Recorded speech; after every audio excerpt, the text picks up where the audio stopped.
tomba enceinte par la vertu du Saint-Esprit avant qu'ils eussent habité ensemble. Joseph, son époux, qui était un homme de bien et qui ne voulait pas la diffamer, se proposa de rompre secrètement avec elle. Comme il y pensait, voici, un ange du Seigneur lui apparut en songe et dit: Joseph, fils de David, ne crains pas de prendre avec toi Marie, ta femme, car l'enfant qu'elle a conçu vient du Saint-Esprit. Elle enfantera un fils, et tu lui donneras le nom de Jésus. C'est lui qui sauvera son peuple de ses péchés. Tout cela arriva afin que s'accomplisse ce que le Seigneur avait annoncé par le prophète. Voici, la Vierge sera enceinte. Elle enfantera un fils et on lui donnera le nom d'Emmanuel, ce qui signifie Dieu avec nous. Prends Luc. Prends Luc.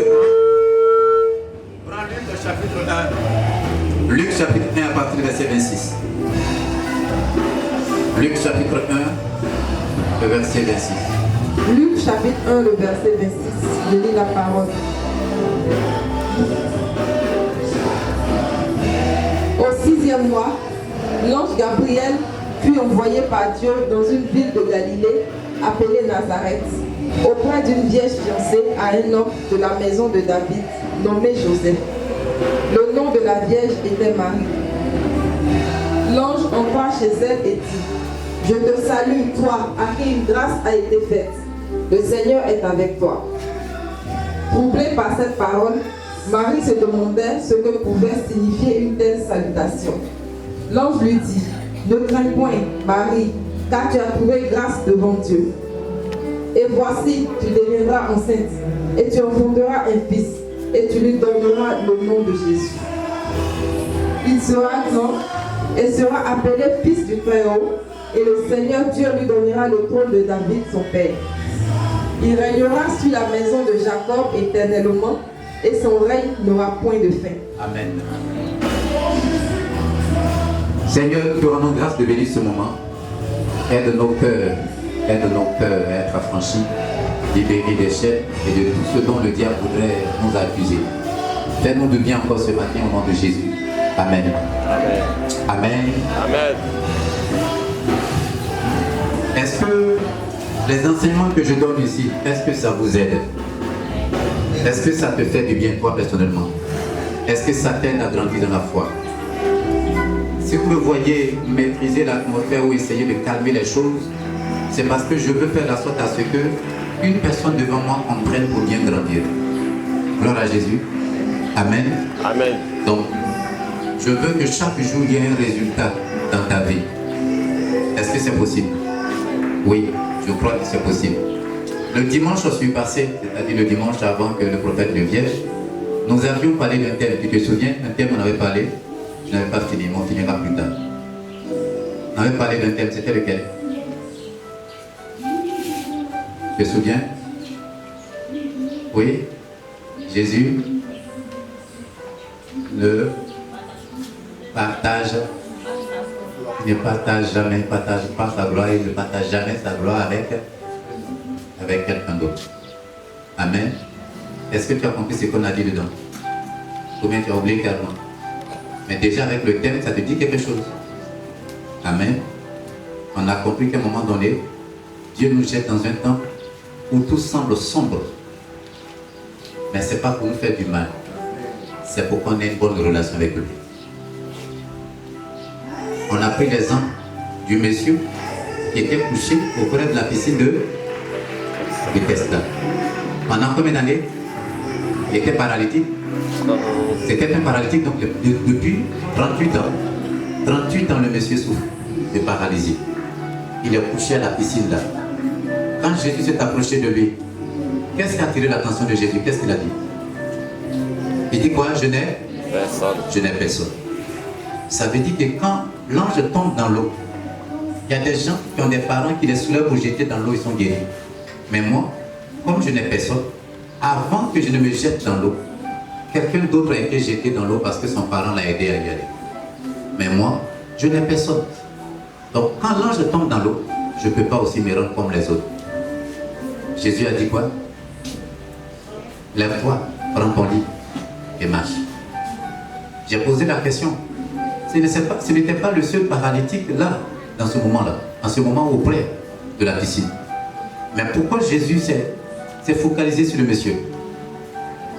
Parce qu'il n'avait personne.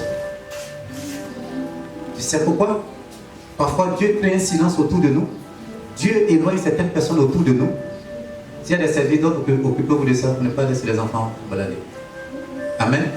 Tu sais pourquoi? Dieu crée par moments certains silences. Il crée certains silences parce que tout simplement, il a envie que toi et lui, vous ayez une parfaite relation.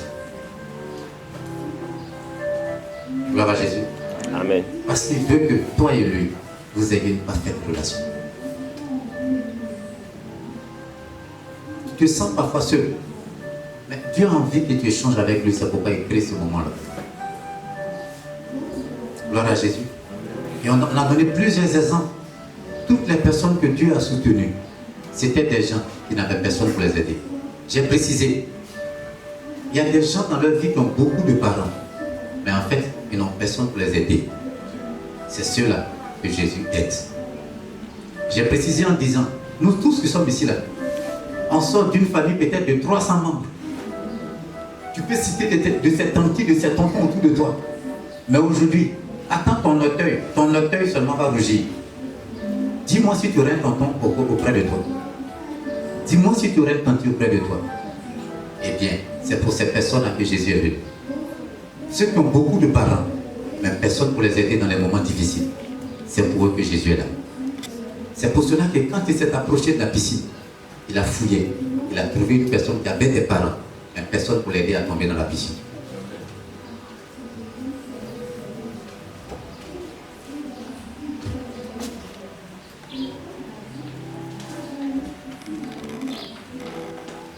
Et chaque jour dans mon cœur, je vis en disant merci à Dieu parce que tu m'as permis de ne pas avoir quelqu'un dans ma vie juste pour que je te connaisse.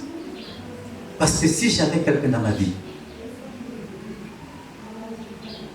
et à un moment donné, je me suis assis, j'ai dit à Dieu, je comprends pourquoi tu as lutté contre moi. Lorsque je voulais encore poursuivre, avancer encore dans mes études, je comprends pourquoi tu as lutté. Oui. Parce que j'avais fait une promesse à moi-même, ma personne, ce n'est même pas quelqu'un, à moi-même, ma personne, qu'à partir de tel niveau, mon père avait presque préparé quelque chose de génial pour moi, à sa façon. C'est-à-dire, c'était faire comme si, à partir de ce niveau-là, ma vie n'allait plus jamais sombrer. Mais je ne vois pas qui allait changer ma vie si j'atteignais aussi ce niveau-là aussi. Très tôt, Dieu a compris que celui-là, s'il arrive là-bas, lui et moi, ça ne sera pas facile. Alors, avant que je n'atteigne ça, il m'a stoppé là, en bas. Parce que j'avais pensé que j'étais arrivé et que j'avais des gens pour m'aider. Et que je pouvais m'en sortir. Parce que je pouvais m'en sortir pour moi seul. Donc, arrivé un moment parfois, Dieu nous stoppe à un niveau. Parce que là où on s'en va, on pense qu'on se suffit. Mais il a besoin qu'on soit seul pour mieux le considérer. Il a besoin qu'on se trouve seul pour mieux le considérer. Dis, Jésus ne partage jamais sa gloire avec quelqu'un. Jésus ne partage jamais sa gloire.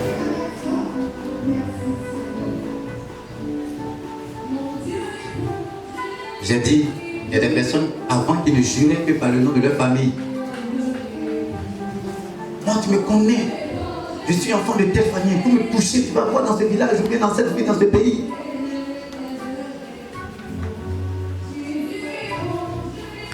Et parfois, quand Dieu voit ça,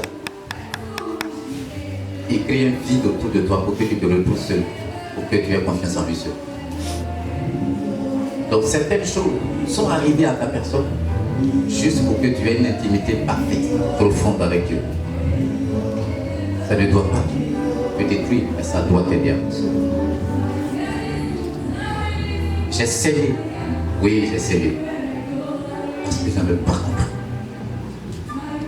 Et en lisant ma Bible, Jésus a aidé quelqu'un qui n'avait pas quelqu'un pour l'aider. C'est pas parce qu'il n'a pas de parents, il avait parents. Mais quelqu'un pour l'aider dans sa situation là, c'est ça qu'il n'avait pas. Est-ce que tu n'as pas de parents? Tu n'as pas de parents? Mais quelqu'un pour t'aider dans ta situation dans laquelle tu es là, c'est ça qu'on cherche. Je vois Jésus changer ta situation. Amen. Je vois Jésus changer la position. Gloire à Jésus. Je vais traiter avec toi le porteur de vision et de vie de Dieu. Dis, je suis un porteur. Je suis un Je porteur. t'entends pas. Je suis un porteur. Je suis un porteur. Je suis un porteur. Je suis un porteur. Maintenant, tout de même, j'ai besoin de toi, Père, enfant sonore. Regardez, écoutez très bien ce que je vous dis en autant. Les passages que nous avons lus tout à l'heure, Dieu a choisi qui?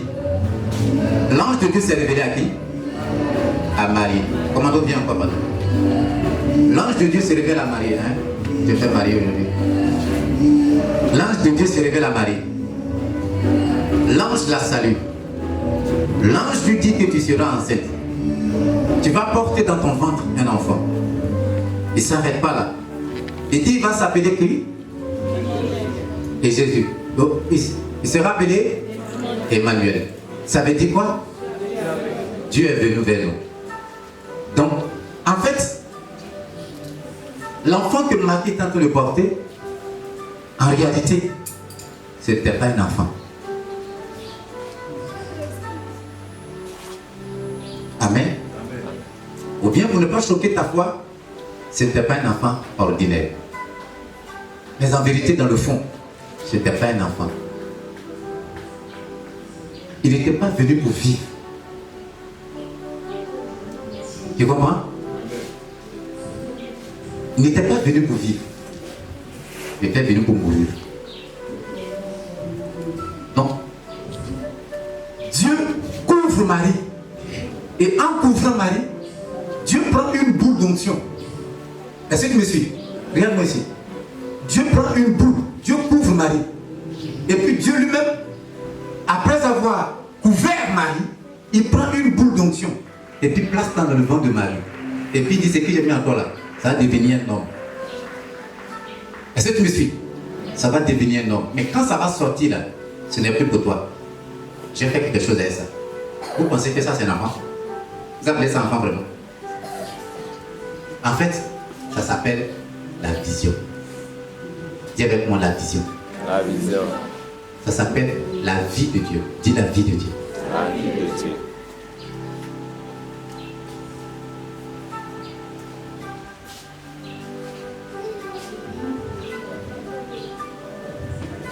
L'ange salue Marie et lui dit, tu seras enceinte. Dieu va te faire porter sa vision pour l'humanité. Il viendra comme un homme. Il sortira de toi comme un être humain. Mais écoute-moi très bien. Ce n'est pas un homme. C'est une vision. En fait, c'est la vie de Dieu qui est en toi. Si vous comprenez avec moi, Jean-Baptiste l'a montré comme l'agneau, le petit mouton de Dieu. Il ne dit pas voici enfant de quelqu'un, il dit quoi? Voici l'agneau de Dieu, le petit mouton de Dieu. Si enfant de quelqu'un tu appelles petit mouton, oui, parce qu'il sait que lui là c'est pas l'homme. C'est parce que Dieu voulait qu'il vienne homme. Sinon en fait, où il est là, c'est pas homme qui est là. C'est une boule qui est venue pour quelque chose, pour atteindre un objectif ou partir. Ça va disparaître. Mais comme Dieu voulait qu'on parle avec lui, si ça vient comme boule et que tu parles avec boule, comment t'as descendu? Est-ce que tu auras le courage de parler à boule? Bon, si tu dois descendre aussi comme un animal, un mouton physiquement. Bonjour Jésus. Bonjour. Enfin, le langage du mouton quoi. Comment t'as descendu? Donc, pour ne pas que Dieu pense qu'on se sent trop mal à l'aise, il a fait de ça un homme. Mais en vérité, il n'est pas un homme. C'est une vision. Dieu voulait atteindre un objectif avec son onction, mais il voulait que cette onction porte le corps. Est un corps, est une image. Et Marie a reçu cette grâce de porter cette vision de Dieu. Dieu a demandé à Marie de le porter. Dieu dit, prends ça pour moi. Il faut porter cet enfant-là. Il faut porter, il faut garder ce qui est il faut garder ça en toi pour moi. Autant marqué, je vais venir prendre. Amen. Quand Marie a accepté de garder ça dans son ventre, pendant tout ce temps, la vision de Dieu prenait forme dans le ventre de Marie. Voici ça ici.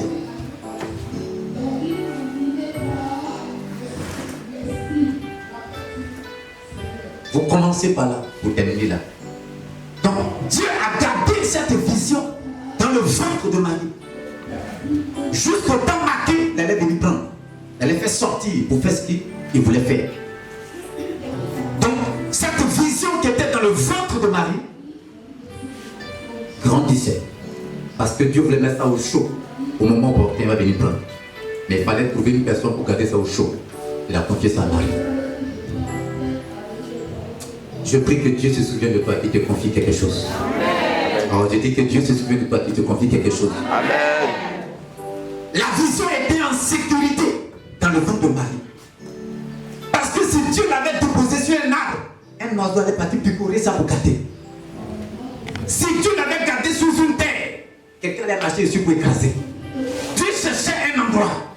Parce qu'il aura besoin de ça dans quelques temps. Il aura besoin de ça dans quelques temps. Il a fouillé que le seul endroit où on ne pouvait pas toucher sa vision, c'était le ventre de quelqu'un. C'était le ventre de quelqu'un. Parce que dans le ventre de quelqu'un, une femme enceinte, elle a tout le respect de tout le monde. Pourquoi? À cause de quoi? À cause de ce qu'elle a dans le ventre. Donc quand Dieu a réfléchi, le seul endroit mieux placé était le ventre d'une femme. Il a fouillé la terre. Il dit si je mets sous la terre, quelqu'un va marcher dessus pour casser mon pied. Si j'accroche ça quelque part d'autre, quelqu'un va casser. Alors il prend, il cherche une femme. Il regarde Marie. Il dit bon, elle, il n'y a pas déjà saleté en elle. Elle est vierge, c'est bon, elle est neutre. Ok, compris. Marie, je vais te confier quelque chose. Après, je vais te prendre. Je vais te confier ça. C'est ma chose, ça me coûte cher. Mais je vais mettre ça dans ton ventre pour ne pas que tu manipules mal. Je vais mettre ça dans ton ventre. Et puis après, je vais venir prendre. Donc, quand Dieu l'avait ouverte, c'était cette discussion qui se passait entre Marie et Jésus et l'Éternel. Les deux étaient en train de causer. Et Dieu lui disait, je vais te donner ça. Je vais te donner ça pour garder. Après là, j'ai passé prendre. Donc je mets ça dans ton ventre. C'est accompli. Et Dieu met ça dans le ventre de Marie. Et puis il s'échappe, il s'en va.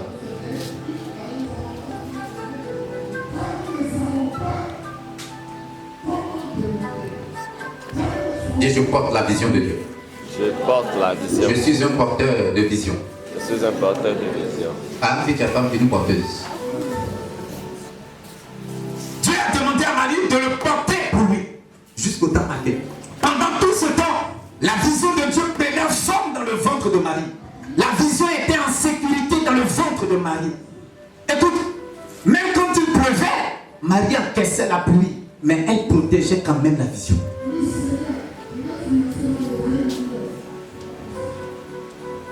Parce qu'on lui a confié quelque chose qui est trop important. La pluie la tape, mais elle veille à ce que l'enfant ne soit pas touché. Parce que c'est trop précieux. Elle reçoit dans le visage le vent, les intempéries. Elle supporte l'encaisse. Mais l'enfant, quand une femme enceinte trébuche et qu'elle essaie de toucher un peu le sol, la seule chose qu'elle cherche à toucher d'abord, c'est le ventre. Le réflexe. Tout est là. Donc, tous les coups que Marie était en train de subir, elle subissait parce qu'il y avait une vision à protéger. Il y avait une vie de Dieu à protéger. Ce que tu as dans le ventre est une vision.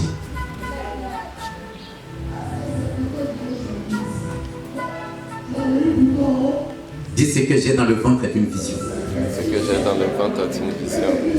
Parfois même son corps était écorché. Mais elle ne laissait personne faire du mal à la vision de Dieu qu'elle chargeait. Oh, est-ce qu'il y a des porteurs de vision ce matin? Est-ce qu'il y a des porteuses de vision ce matin? Amen. Dieu venait de nous montrer quelque chose qu'il a fait hier dans le passé. Vous vous souvenez de Lâche?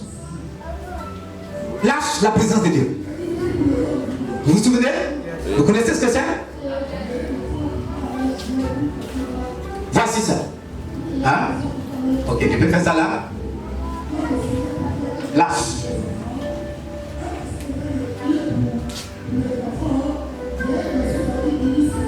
Oui, j'espère.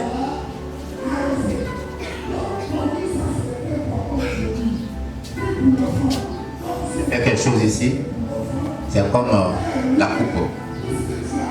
Et dans Lâche, Hein? C'est comme une caisse. C'est une caisse lâche. D'accord? Lâche la présence de Dieu. C'est une caisse qui a été faite. Donc c'est une caisse. Voici la caisse. et quand Dieu a demandé à Moïse de faire ça, il a placé dans cette caisse quelque chose. C'est ce qui rendait la caisse plus importante. Et c'est ce qui faisait que Dieu était toujours là. Vous savez ce qui était dans l'arche de l'Éternel? Il y avait combien de choses qui étaient dedans? Combien d'objets? Il y avait 3 objets. D'accord? Bon, j'ai dit 3 objets. Sinon, l'autre c'est 1 en 2. 3 objets. Le premier c'est quoi? Les tables. Hein? Les tables d'alliance. Les 10 commandements. C'était couché dans l'arche de la présence de Dieu. Quand vous lisez la Bible le plus souvent, vous entendez qu'ils ont pris l'arche de la présence de Dieu dans le camp d'Israël. Hein? C'est l'arche que je suis en train de montrer. D'accord? Donc il y avait là les tableaux, les 10 commandements. En plus, il y avait là, il y a un pot. Un pot dans lequel se trouvait la manne. Le pain que les enfants d'Israël mangeaient quand Dieu faisait tomber du ciel. Dieu leur a demandé de mettre ça dedans aussi, pour garder là-bas. Il y avait quoi encore? Là.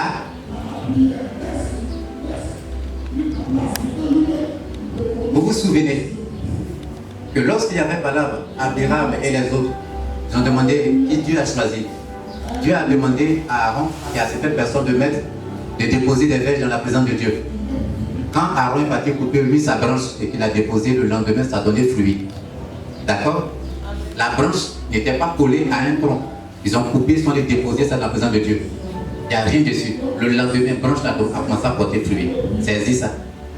Ça saisit. Donc Dieu voulait leur voir. Dieu voulait leur montrer combien de fois il est puissant. Donc Dieu a demandé à ce que cette branche qu'on appelle la verge soit aussi gardée dedans. Donc c'était les 3 choses qui étaient cachées dans l'arche.